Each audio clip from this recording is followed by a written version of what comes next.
get right in with you all. Give me 1 second to get it all set up.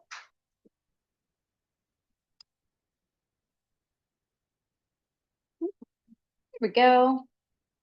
Okay.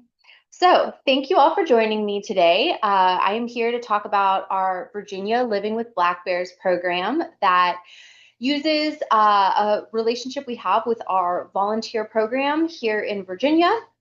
And we're going to go into some of the whys, the actual creation. It's been up and running for about 3 years now. We'll get into all the details. First, I am Virginia's Wildlife Education Coordinator. So I am a trained educator, classroom educator. And then with some biology, ecology, environmental science background, just so that you kind of have an idea of my headspace coming into this, which can be different than the biologists who I ended up pairing with for this program. All right, let's go ahead and get started. So today we're going to talk about the why we decided to create this project, why it was necessary here in the state of Virginia, the actual creation part of it, what went into our thought processes, the implementation of it, how the project has grown over the years, and project maintenance, which is always a tricky thing for those of you who have ever started a large statewide project and tried to keep it going. All right, so let's go ahead and start with just moving something around here. There we go. Our why. So here in Virginia, our bear population experienced quite a drastic increase starting in the 1980s. And part of this was due to a regulation change in 1974 that changed our harvest seasons, changed the amount of bears that you could harvest. And it was a very successful regulation change that kind of led to a large increase in our bear population. Taking a look at where our population was kind of during that reg change, that like 1980s time period, we mainly had these populations that were over in our mountainous regions to the west of the state. And then we had a small population down near Great Dismal Swamp, which has always had resident black bears. Now, due to overharvesting, bears were plentiful throughout the state. And due to habitat conversion, they really were pushed into these isolated populations. 20 years later, we started to see growth of that range happening, specifically connecting those mountain areas to those areas in the Great Dismal Swamp area and that expansion of range. Now, not just the reg change, but we're talking about habitat restoration. We're talking about farmland that's going back to forest. And don't forget, for those of you who aren't from Virginia or familiar with Virginia, the other thing that comes to play, especially in those mountainous regions of Virginia, is that the majority or a large portion of the western part of the state is national forest or Shenandoah National Park, if we're talking about the northern end. In 2010, we have quite the difference in 10 years. We had a huge range expansion of our black bear population to what it is today, which is almost everything but what we consider like our northern neck and our easternmost counties. Now, every once in a while, we'll see one on our little peninsula there, but generally they come down from Maryland and they go back. We don't really have a resident bear population over on the eastern shore. Okay, so now we have our bear population in mind, this western movement to eastern movement of our bear population.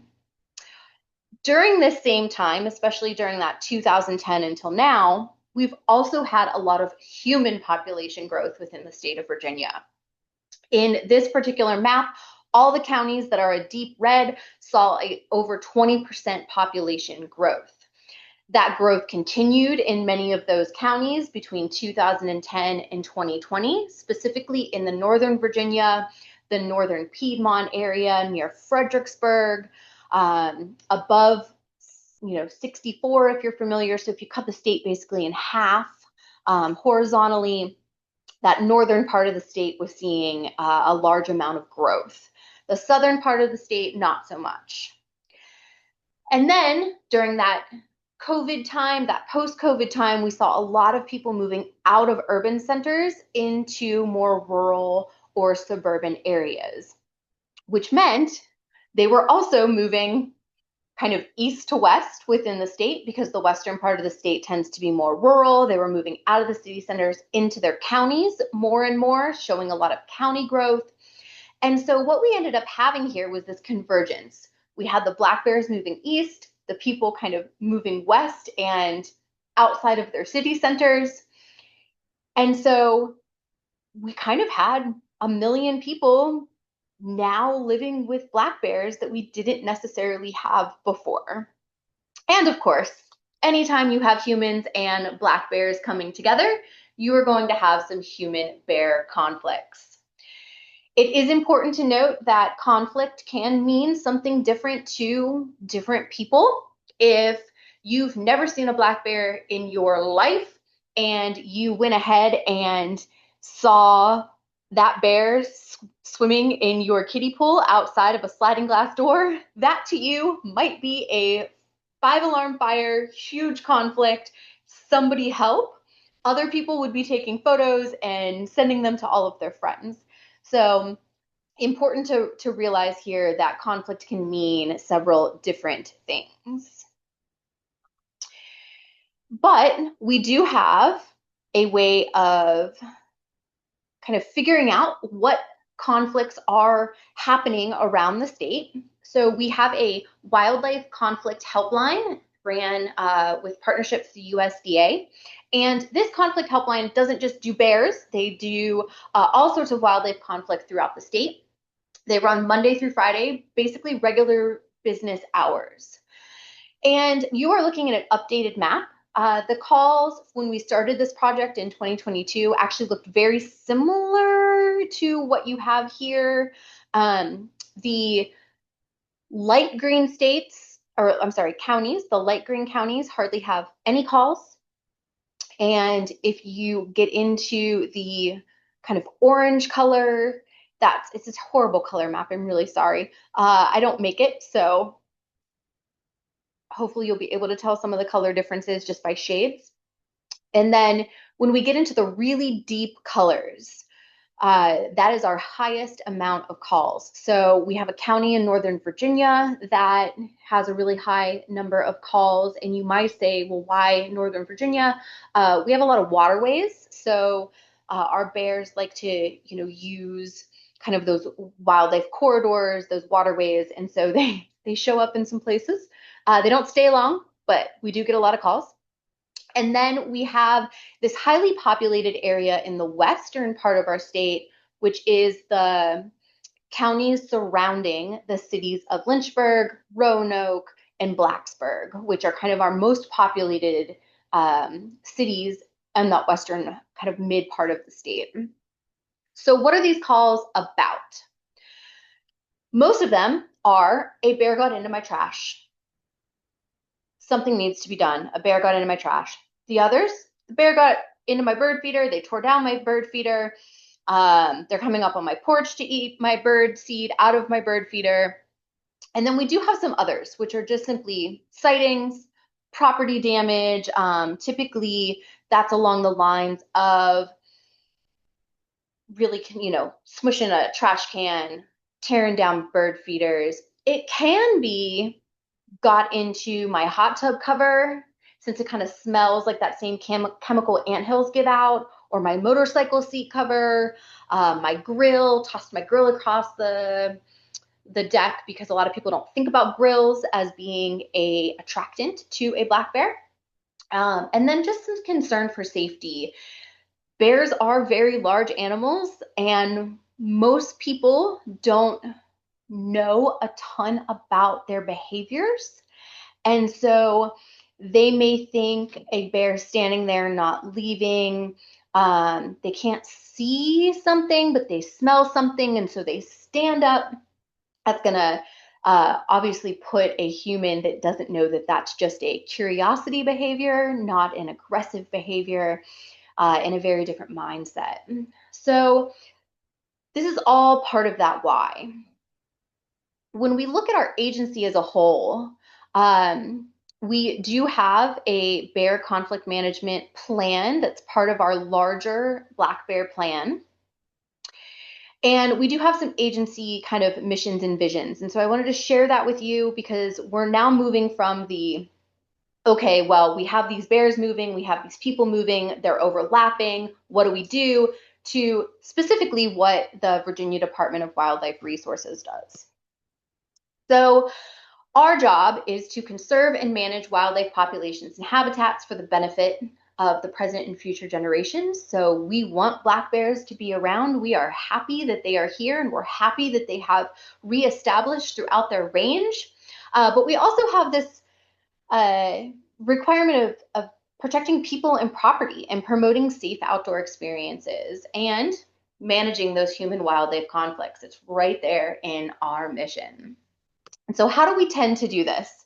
I'll tell you what we're not going to do, or at least what we typically don't do. We don't relocate the bear, right? That doesn't solve the original problem of the attractants. That's what a lot of people call us and want us to do. That's what they post on social media and want us to do. They want us to move the bear. But we know that that's not solving a problem. As wildlife professionals, that's not going to work. You're going to get other bears attracted to that same site. And when we relocate the bear, studies have shown that a lot of times that bear tries to make it back, crosses major roads, and can create hazards in other ways. So, guided by our 10-year black bear management plan, we have the following strategies. Education and outreach, to which this project is going to fall under when we get into the details of it. Our on-site technical assistance. So, I'm going to go ahead and flip to the next slide so you can see what I'm talking about. When we say on-site technical assistance, I'm talking about this idea that we have only a little over a dozen district biologists, one bear biologist who's our project lead, and then we have a black bear project co-lead that can basically work with bear conflict. That's like 16 people on a good day throughout the entire state of Virginia that can show up at someone's house, attempt to figure out what the attractant is, help that person secure those attractants, or use some sort of on-site aversive conditioning, teach that landowner, that property owner how to do that. And so 16 people throughout the entire state at any one time. Now, they're not going to come and for bird feeders and garbage cans, but if there's continued problems, they will and they can get law enforcement involved, and we do have a potential warning and fine for feeding black bears. Yes, we do use that law for like actual like feeding over piles because we don't hunt over bait in this state, but also we can use that law specifically for that type of human behavior where they're not securing those attractants and that black bear continuously comes back. And then our very last step, which you all know we hate to do, is any sort of humane dispatch. We just don't want to dispatch that bear. So we want to try to fix the issue basically before there even is an issue. We want a commonwealth of citizens that know how to live with black bears. So the essential question, the kind of question that came to my mind when I was formulating this project was, how can we maximize our DWR staff time, those 16 people, to meet the education and technical assistance needs of Virginians? That group is also looking at managing bear health, which currently mange is kind of an issue that has popped up and really working through our bear population, the health and welfare of our bears, and then also reduce human bear conflicts. So how can we basically get those biologists back to doing that on-site technical assistance and not necessarily some of the educational components that would go along with that? And that led to the creation of this project. So we chose to partner with our Virginia Master Naturalists for this project. A couple of reasons why. For those of you who don't have states that have Master Naturalists, Master Naturalist program is available in other states. It's a statewide corps of volunteers that provide education, outreach, and service dedicated to the beneficial management of natural resources in natural areas. Now, a lot of these chapters and a lot of members go through vigorous training in order to become a Master Naturalist. I was, when I was in my classroom teaching days, also a Master Naturalist. So I went through that training. I understood kind of everything that was involved with that. They have a kind of standard of conduct. They are already an agency partner, kind of, because we, as DWR, along with other state agencies, provide financial support for the Master Naturalists. They get training in ecology and resource management principles. They get outreach training. And for us, we had chapters all throughout Virginia already, which was awesome when we're trying to think of how can we get our message out in a different way than using, again, those 16 kind of biologists that we had at our disposal. The other part of that I mentioned on the previous slide, but get into a little bit more, is that they have a similar standard of conduct to what we have as agency employees. And this was really important for us because anytime you're dealing with human-bear conflict, you have a lot of emotion with that. You have private, you have personal opinions about bears in your yard and hunting of bears, management of bears. And what we didn't want was to partner with a volunteer group that didn't have a standard of conduct that was similar to us as state employees, where they're going to present the information that we are providing them. And then the other part of this is that they are required to get continuing education hours every single year, and they're required a minimum number of volunteer hours per year. And so when we're thinking about making this project, we can provide those continuing education hours, and we can provide a lot of opportunities for volunteering. So on the DWR side, I just want to go through some of the project players that we have here. So that first line is kind of the primary line of defense. Myself, as the Wildlife Education Coordinator, works very closely with our Black Bear Project lead, Carl Tugend, and our Black Bear Project co-lead, Katie Martin. So the three of us are in constant communication about this project. They are the ones that give me those maps. They tell me about the black bear population. They work with me on what information they want the public to know about living with black bears. And it's my job to then work with anyone else to help us kind of educate the masses on living with black bears. And so sometimes that is working with media and marketing. This project has allowed us to kind of see living with black bears from a different perspective. I'll get into that a little bit later when we talk about project resources. I've also paired with our human dimensions specialist in order to kind of have a way to track the project over time and some behaviors that we want to see. And then I am the one that does all of the scheduling. So when we're talking about the different parts of the training and everybody that's involved that's coming up, I do all of that kind of work with our district biologists and our lead and co-lead. And then Katie and Carl, as the black bear lead and co-lead, work with that larger bear committee, which creates that black bear management plan and has all of our stakeholders all throughout the state, all of that. So, you know, we all have to kind of be in a line and in constant communication in order to make sure that we're all giving similar messages or the same message throughout the state.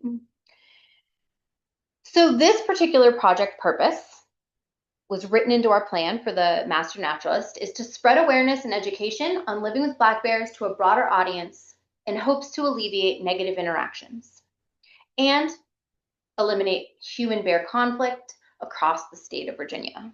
Not eliminate, alleviate. It's never going to actually go away, let's be honest, but we hope to reduce it very much.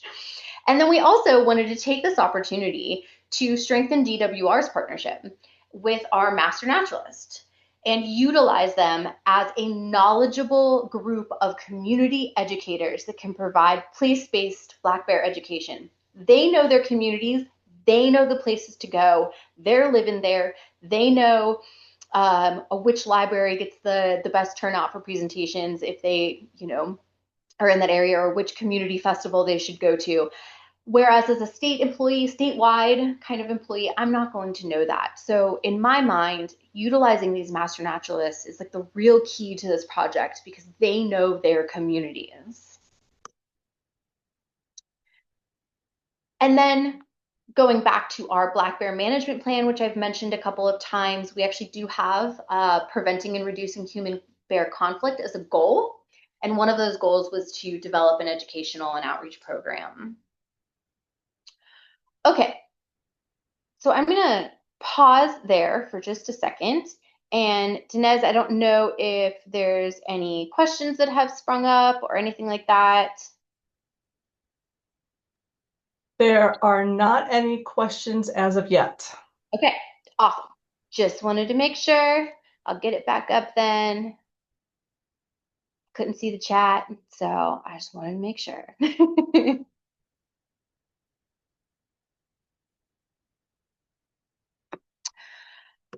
Okay, so let's get into the project in a lot more detail. So basically, you have myself from DWR, and each chapter that has chosen to become part of this project has a project lead for this particular Living with Black Bears program.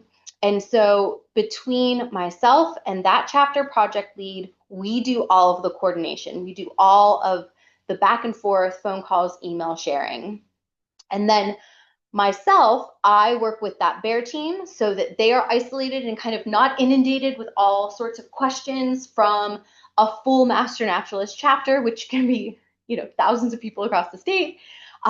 We want that kind of to filter through me. And then the same thing goes on the Master Naturalist side. That chapter project lead, they are the source for any of the volunteers in that Master Naturalist chapter that has been trained. They are the ones doing the communication. The project lead is the one that gets any updates on the program, and they then need to share that with any member of their chapter that has been trained. So it's kind of like our little flow chart. Okay. All right, so let's talk about this training that I have alluded to. So what we decided is we really wanted to take a two-step training approach. One, because we know when people have exposure to repetitive information, it's more likely to worm into their brain and then make it much easier to come back out when they have to talk to members of the public, work with other people. And then we also wanted to give each locality kind of a local perspective, because if you're in those mountain regions, you've lived with those black bears for a really long time. It's historical. But if you've lived in some of these eastern part of the states, there might be a lot more happening there on a district biologist level, on a localized level. There might be new housing areas coming up. There might be some habitat changes that are causing some different bear movements. And that local district biologist that works in that like little 4-county area is going to be able to give you a really great perspective of your community. And Master Naturalists really love knowing about their community, and we want them to be community-based. So kind of playing up this idea of this local perspective. And we do that in our Part 1 training. So we have a training called Black Bear 101, and it's with your local district biologist. So one of those 14 people that were on that map, broken up into those little 4 or 5 county areas. And so their job is to give our Black Bear 101 talk, which is basic biology and ecology. Added to that basic biology and ecology is conflict training. So talking about an attractant and all the possible attractants around the yard, talking about that wait time in between taking down your attractant and making sure you don't put it up too soon or the bear is going to end up coming back. Kind of what drives that bear behavior, how we as DWR manage that bear population and human bear conflicts, and then kind of trying to get the master naturalists, if they're not already there, shifting from the individual bear in my yard to the bears across the state and ensuring that they have this management of the population of our black bears, not an individual. We also want to promote this idea of shared responsibility. So it gives these master naturalists an opportunity to tell the district biologists, like, oh yeah, I have bears at my yard. Oh yeah, we have a resident bear. Something that maybe doesn't get back to our district biologists because they didn't know about our hotline. They didn't know that they could call and tell us. So kind of drives that local connection. And then as far as how that training can go for the chapter, it can be presented to the entire chapter as continuing education. It can be virtual or it can be in person. We do prefer in person because everyone just, it's a little bit more of a community based when you're in person. And then it can also be small group if the chapter chooses. I will say the majority of the chapters choose to have it as a whole chapter presentation, typically after their like once a month or once every 2 months chapter meeting. And then we do have a recorded version of it. So anyone who can't make it to the part one can watch a video recorded. One of our biologists went ahead and just recorded it for us, and we have it up on our like secret side of YouTube, basically. So that's part one, local perspective, Black Bear 101. Our part two training then. Okay, so we have the whole chapter. We say chapter. What we actually want to do is train you even further to become Living with Black Bear ambassadors in your community, where you guys can go out and you can represent Master Naturalists and DWR and talk about living with black bears and things that people can do. And so from there, we usually go from a whole chapter down to, depending on the chapter, 20, 30 people, which is so a smaller group presentation. This particular presentation, the second training, has to be in person, mainly because I come with all sorts of resources that I'm going to talk about. We only want those that are interested in actually doing black bear educational outreach in their communities. And this presentation is given by either Carl Tujen, our Black Bear Project lead, or Katie Martin, our Black Bear Project co-lead. And so they are our statewide bear program representatives. They are the ones doing that work in and out to create that black bear management plan. And so we're shifting now from this local perspective, which they gained in part one, to this kind of larger scale, the same messaging. We want to do the same messaging across the state. And so we want our state people to lead this. And so that's what we do.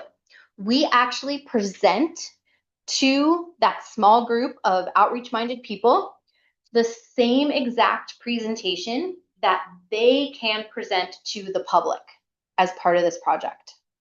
So it's a PowerPoint presentation. Carl and Katie get up there and they present it just as they would if they were giving it to community members. And so we allow for those master naturalists to ask lots of questions, making sure that they're very clear on the messaging of each of the slides. And by the end of it, they have now heard a lot of the same information from Black Bear 101 repeated again in this two-part training. And then they now can take that training out to the public in a couple of different ways. They can do it as sit-down presentations, meaning they book a library space, they advertise it to the community. We can help with that. I'll talk more about that here in just a minute. And then They gather a group of people and they put on a PowerPoint presentation in a room, just like similar to what I'm doing here today. Or they can choose to do tabling events at local farmers markets, at community days, the state fair, any large festival, basically anywhere where they can get a table and talk about bears. Uh, we actually leave it up to them. So we give the chapter the choice of how they want to implement this project because we want them to feel comfortable and they know, again, they know their community. They know if they're in a place where a lot of people are going to show up for a library presentation or if they're going to be better off just kind of sticking to tabling. Okay, so let's talk about some of the resources that have been created as part of this project. So first was a pass-coded web portal. So it's just a web page on our website that's hidden and requires a password. And on this, we just have things that are for this project only. And that project lead, that person for that chapter, gets the information for this web portal. In there, they can find the newest version of the PowerPoint presentation that they can give to the public. We do try to update that every year, especially during training time. We kind of realize what we want to update each year. We have a pre and post presentation survey. If you remember, I talked about how I worked with the human dimension staff in creating a way to kind of measure the project. This is one of the ways, and I'll talk about some of the survey results here in a little bit. We have some DWR generated handouts about electric fencing and beehives. And something that was interesting that we learned from our Master Naturalists actually being out there and talking to people is the first couple of years, they came back to us and said, hey guys, we love this project, but we can hardly get anyone to talk about their garbage cans because they're just completely freaked out about black bears. And we were like, oh, we knew that there was some, percentage of the population that was going to be nervous about living with black bears, but we didn't expect the amount of fear that these chapters found in their communities. So what we did was we kind of went back to the drawing board and we created this black bear encounters document. It was the handout that you can see in the upper right, front and back. On the front is just kind of like common behaviors of bears that people might not kind of enjoy, but is just kind of how it is. They're driven by their stomachs. They'll stand up in order to get better smell and sight because they don't have the best eyesight. They can smell really, really well. Virginia doesn't have unprovoked physical contact with bears. So in other words, any of our physical contact with a black bear has been provoked typically by a dog being involved. A lot of times it's a dog that's been off leash or something like a hunting situation where someone has shot a black bear, walked up on it too soon, and then there's physical contact made. And so just kind of that idea of, hey, we know it's a very large mammal and you have every right to be weary of it, but let's understand that animal on a deeper level and maybe try to move past some of the fear. We're still going to be cautious, but we're going to try not to be so fearful. And then on the back is like, if you do see a bear in your yard, here's what to do. If you see a bear while hiking, here's what to do, et cetera, et cetera. And then Virginia is part of Bearwise, which a lot of states out there are now. And so we do use a lot of the Bearwise materials because they're already great. They're standardized throughout our states. And so why not? So we have a lot of those printed out and available. So when I show up during that part 2 training with either Carl or Katie, the chapter actually gets a box of all sorts of handouts, both DWR created and our Bearwise created handouts to kind of start them off. They get a Living with Black Bears handbook, which is an actual book that was written by a member of that original Bearwise team, kind of created it. I cannot remember her name right now, and I'm very sorry for that. And then they also get a bear replica skull just so that they have something additional that they can put on the table. If they are in an area that has a regional office by DWR or a park, they can often also have a pelt for any sort of tabling display or whenever they do those sit-down presentations, anytime they're engaging with the public. Okay. So that's basically all in the box. They do get a business card box of wildlife hotline cards and copies of the the pre and post presentation survey. So it's kind of all the resources that are available to them. And then they can restock those resources by just using a Microsoft form that they fill out. I get an email when they do it, and then I send them whatever they're asking for to restock their supply. Continued support throughout the project. So I am their lifeline to the agency. I am their person to contact. So I coordinate materials for the chapters, which I kind of just talked about. I also have a calendar for any tabling items that might be lent out for things. I do generate materials as needed or requested. This past year, I had a lot of chapters ask for a handout that just had like bear biology stuff on it. And so we went ahead and created that, English on the front, Spanish on the back, just to have another resource available. And then the other thing that we do is we have these virtual trainings for part 2 every 6 months. So if you're a chapter, you're already involved, you're already up and running, you're rolling with everything, you're doing presentations, you're doing tabling events, but you just had a new cohort of volunteers get trained, so that now they're newly graduated Master Naturalists. We want them to come and join us. And so they watch the video on part 1, and then they can come to this part 2 virtual training. And then they can be part of your group that is doing outreach and education. That also makes the project more sustainable within the chapters because people aren't going to stay on forever. They're going to get bored with it. Life happens, et cetera, et cetera. And so we want a way to bring new members into the training pool so that the project doesn't kind of, fizzle out within the chapter. And so to capture those newly graduated members, current members, or members that are already trained, a lot of people do show up for refreshers, and they're open to every chapter. So we can have about 100 people on that call whenever we do it in every 6 months. Okay, so let's talk about numbers. When we first started this, where did we start? Well, we went back to our conflict hotline calls. And this is actually a map from the 21-22 year. So it looks different than that kind of red, orange, green one I had at the beginning. And where we wanted to start were densely populated areas that had a decent number of call logs. And those are the areas that are highlighted in red circles on this map.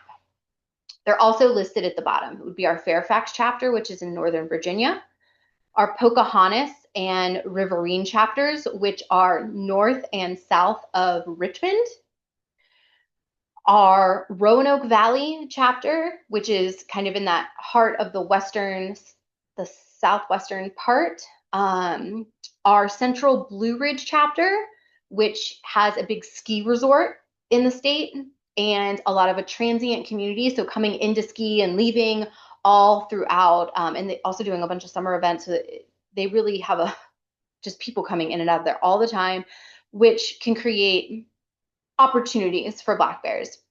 And then we have this area down in our southwestern part of the state. So these are kind of what we started with.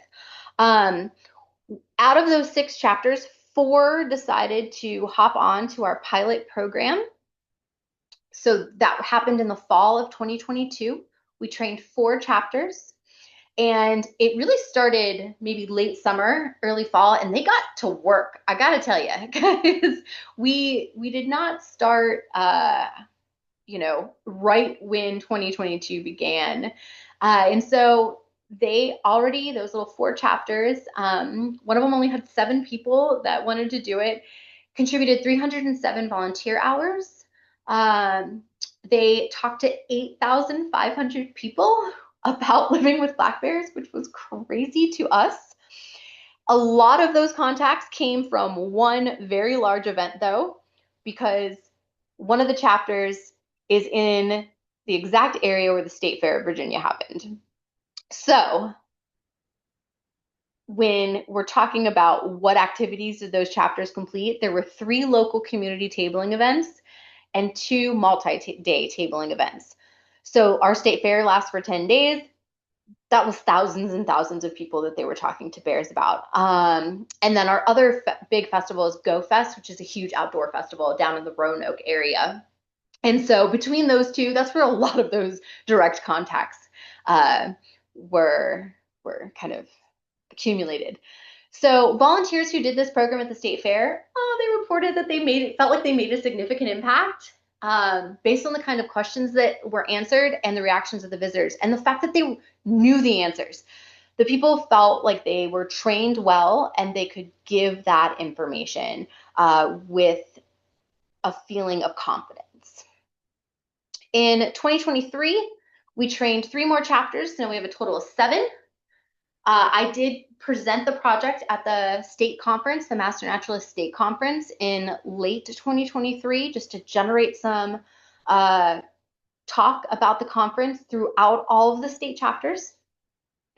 In 2023, they reported 983 hours, which is 3 times what they did the previous year with only 3 more chapters. So the chapters were really getting up and rolling, in other words. And we doubled the number of direct contacts reported. So we can't blame that all on the state fair this time. So about 17,000 people these Master Naturalist chapters interacted with bringing black bear education. They did that through community tabling events and sit-down presentations. And we do have some local newspapers that catch on. Some of our Master Naturalists write for newspapers and magazines and things like that. Other times they just invite local press gets an idea, sees it and wants to come. And so each of these years we have had some local articles written, nothing huge. 2024, we trained 5 more chapters, so 12 chapters total now. I presented this project at the Wildlife Viewing and Nature Tourism Conference, and we had about 20,000 direct contacts. So we're going from those 16 district biologists running around those 4 county areas to having kind of these little pockets of volunteers that are bringing black bear knowledge to their communities. Now, the other thing I wanted to talk about in 2024 is everyone's like, well, you only added like 3,000 more people that we talked to. And I was like, yeah, I understand that. But we went from 11 sit-down presentation events, which don't draw as many people as tabling events, to 50 in 2024. So that means we went from the quality of the interaction. So our Master Naturalists were talking to people at tables in 2022 and 2023, those quick 1 to 2 minute interactions. Whereas in 2024, now people from the public were spending like an hour with our Master Naturalists, really learning about black bears, really learning about ways to reduce conflict on their properties. And then 2025, I don't have the second half of the year yet because we're not quite done, but we did train 6 more chapters this year. And we're at about 5,000 contacts. Our state fair happens in September, so my guess is that we're at least 10,000 contacts, and most of our outdoor festivals occur during the summer months and during the fall. So I'm going to guess we're going to be right on track for having 20,000 or more direct contacts. A couple of additional community notes about 2025. We did have a magazine article from a local community, but just a couple of weeks ago, the project received the Outstanding Volunteer Project Award from the Alliance of Natural Resource Outreach and Service Programs, which is a national organization. It's basically like AFWA for volunteer programs. So we were really proud of that. Okay, so taking a look at the map, because I'm almost done. Taking a look at the map, everywhere with the red star is a chapter that we have trained. The two stars that are yellow are the chapters that we have currently scheduled to train in 2026. This is where we've basically covered our big, dense black bear population areas. And now we are just trying to work with our master naturalists where there's still a black dot to bring education to those communities before the bear population increases and before the conflict increases. All right, these are just a few pictures. They get really into it and they bring their own stuff. They like buy their own scat and paw replicas and all sorts of stuff. They really enjoy the project. A couple of things about the pre and post survey, and then I'm done. So these are kind of some of the questions that we ask. We do ask participants that are at those sit-down presentations where they're going to spend like an hour with our Master Naturalist volunteers. We ask them to rate their black bear knowledge.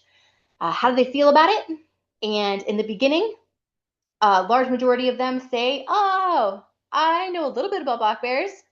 But by the end, we have people rating either a fair amount or a lot. So we go from about 61% saying, I know a little bit, 24% saying a fair amount, to 95% of them saying, I'm feeling pretty good about my knowledge about black bears.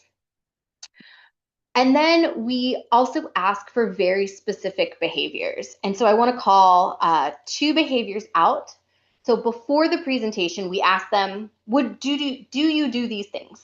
Do you secure your trash? Do you take down your bird feeders? Do you prevent, wild animals from eating your pet food that you leave outside? Do you keep your dog leashed? And before the presentation, only 90 people, this was just a segment of all the surveys, 90 people said, yeah, I take down my bird feeders. But after the presentation, we like doubled that number, which is great. So in other words, we are just giving people little clues along the way of how they can better reduce conflict by securing attractants at home and reduce conflict by simply knowing more about bears. Okay, that's all I got. I'm going to stop sharing. Wow, thanks, Courtney. That was amazing. Oh my gosh. Thank you. A lot of information. No. Does anyone in the have any questions? Oh, Lisa just popped in. Oh, you're getting quite a few questions. Are you able to see them, or would you like me to read them? Yeah, I can see them. So Okay. the survey is done both at the beginning and at the end. So we do have the survey in a multitude of ways. So we have it as a QR code that they could put up on the screen as people are walking in. They take the first half of the survey, and then after the presentation, the people take the second half of the survey. We have it on paper pencil, which a lot of our chapters choose to use paper and pencil. And then, first, when they get in there, before the presentation starts, take the pre part, which is 4 questions, and then the back. And then we also have, because it's a Microsoft survey, we can share the link for any virtual presentations that might happen, which doesn't happen a lot, but we do have some chapters that have done some virtual presentations. So we really wanted to be able to diversify getting those results back from that. Other than that, no additional follow-up, simply because capacity. It's me along with these volunteers, but from the agency, it is just me.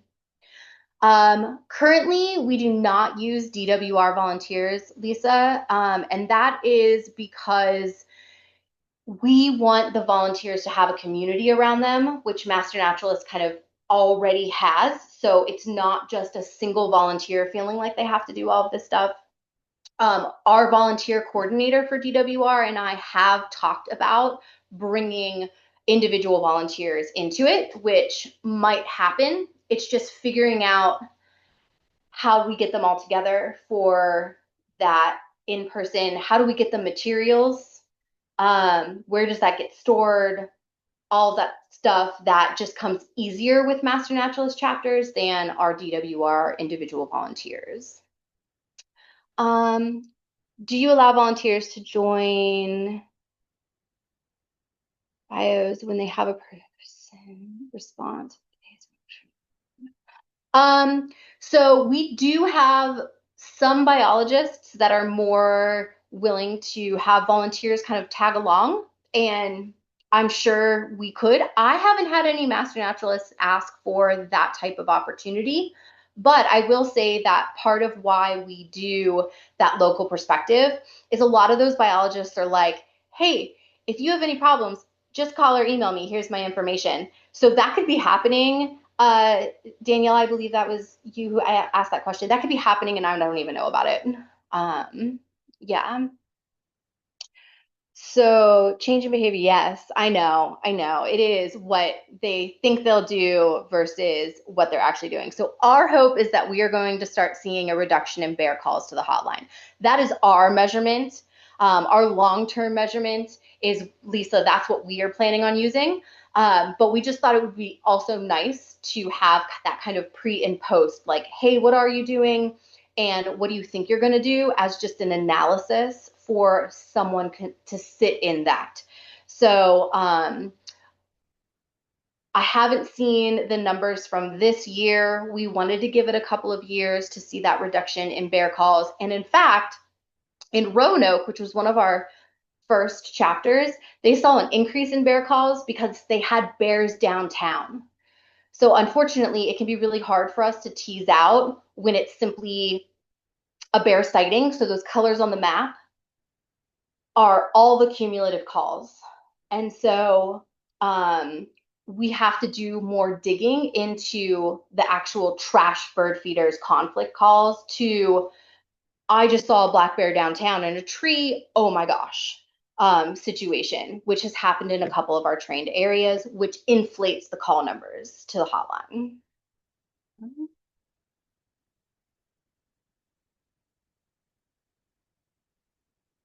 Any other questions? I'm gonna stay on till 3. What would I suggest for states without a master naturalist program or a comparably small total population?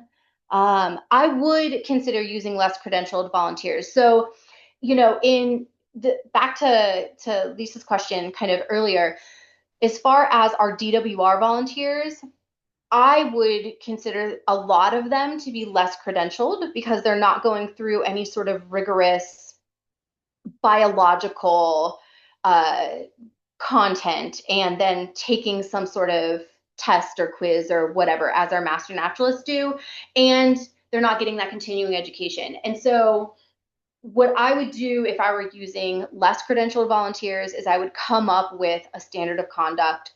I would do a lot more training in a lot of our biological terms that we use so that when they're presenting, when they're interacting with the public, there would just be a lot more steps in the training. I'd give them outreach training. It wouldn't just be kind of that part 1 and part 2, maybe like a 4-part training where they're really talking about standard of conduct. They're talking about, yeah, all of that kind of stuff. And I'd be happy to talk more with you, Mark, about that. Oh, Lisa mentioned that she has a similar project in Vermont. That's awesome. I'm just typing my email into the chat. And also, Great that's questions. go ahead. Yeah. Yeah. Any other questions in the last few minutes of this webinar for Courtney?